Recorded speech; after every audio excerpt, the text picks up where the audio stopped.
जीवन के दो लोग ऐसे हैं जो सुरलोक का भी भेदन करके ब्रह्म में समाहित हो जाते हैं। ऐसे दो हैं, हो सकता है आप पहली बार सुने। वो दो कौन हैं जो सूर्यलोक का भी भेदन करते हुए और ब्रह्म की परम ज्योति में समाहित हो जाते हैं? आवागमन का उनका चक्र ही समाप्त हो जाता है, वो भगवान में ही हो जाते हैं, ईश्वर में हो जाते हैं। कौन कौन है वो दो? है द्वाविमो पुरुष व्याघ्रम सूर्य मंडल भेदिनो, जो सूर्यदेव का सूर्य मंडल का भी भेदन कर देते हैं। परे व्रांग योग युक्तांश रणे चा विमुखो हते।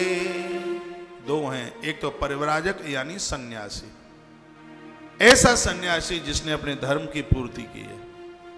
सम्याप्रास सन्यास, जिसको संसार से कोई चाहत ही नहीं थी, राग द्वेष नहीं था उसके हृदय में किंचित मात्र भी, कुछ भी संसार से किंचित प्रकार की भी उसको कोई मांग नहीं थी। मृत्यु के समय पर संग्रह के नाम पर उसके पास में तो कफन के लिए कपड़ा भी नहीं था। ऐसा सन्यासी, ऐसा महात्मा, ऐसा महापुरुष सूर्यलोक का भेदन करता हुआ ब्रह्म की परम ज्योति में जाके समाहित हो जाता है। वह आवागमन के चक्कर से हमेशा के लिए छूट जाता है। बात आ रही है समझ में? आ रही हो तो बताइए, एक मैसेज आपको लिखना पड़ेगा। अब नया पुराण है, नई बात है, तो पता नहीं कि आप समझ पा रहे होंगे कि नहीं समझ पा रहे होंगे। वैसे मैं बोल तो रहा हूं बहुत सरल करके। आ रही है, आपका मैसेज आ गया है। रवि परमार जी आपने लिख दिया है कि आ रही है समझ में। आवागमन का चक्कर समाप्त हो जाए, उसमें जीव ब्रह्म में समाहित हो जाता है। ये दो लोग ब्रह्म में जाके समाहित होते हैं, उन्हें कोई रोक नहीं सकता। एक है सन्यासी, जिनको संसार से कोई आस नहीं थी, स्वयं के लिए मरने के बाद उसके नाम पर कफन भी इकट्ठा, इतना भी उसके पास धन नहीं था कि कफन भी खरीद लिया जाए। ऐसा ना संग्रह करने वाला सन्यासी वह सूर्य मंडल का भेदन करता हुआ परम ज्योति में समाहित हो जाता है। एक दूसरा और है, सुन के आपको बड़ा अच्छा लगेगा।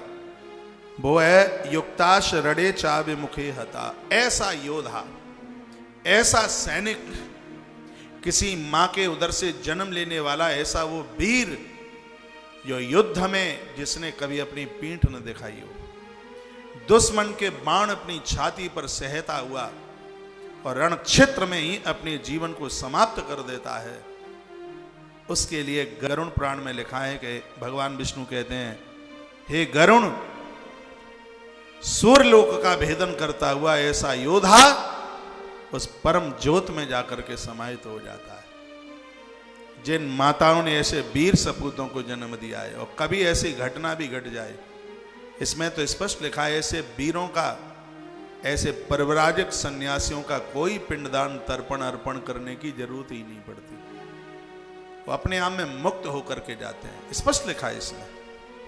किसी युद्ध भूमि में किसी बहन का पति, किसी मां का लाल, और अपने आप को युद्ध में लड़ते लड़ते वीर गति को प्राप्त हो गया, वो तो सूर्यलोक का भेदन करता हुआ ब्रह्म की परम ज्योति में समाहित हुआ। ये शब्द कहते हुए नारायण अति प्रसन्न हो रहे थे, खुश हो रहे थे।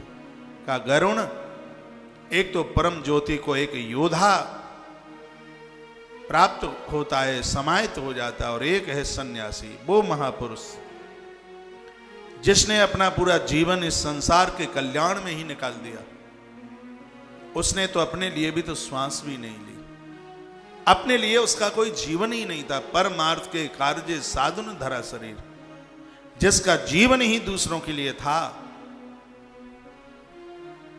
ऐसा वो परिव्राजक, वो महापुरुष, वो महात्मा, वो साधु, वो सन्यासी, वो सूर्य लोक का भेदन करता हुआ सीधे उस ब्रह्म की परम ज्योति में जाके वो समाहित हो जाता है। आज कथा का पहला दिन है। जैसे जैसे कथा आगे की तरफ बढ़ती रहेगी, बहुत आनंद का अनुभव होगा। बस एक कड़ी मैं आपके बीच में रखूंगा, सिर्फ एक कड़ी, और कहीं जाइएगा मत। देखिए इस कथा में भी एक आध भजन आपको किस तरह का सुनने को मिलेगा। गरुड़ पुराण ने कहा भैया जिंदगी बहुत बड़ी नहीं है, बहुत छोटी है।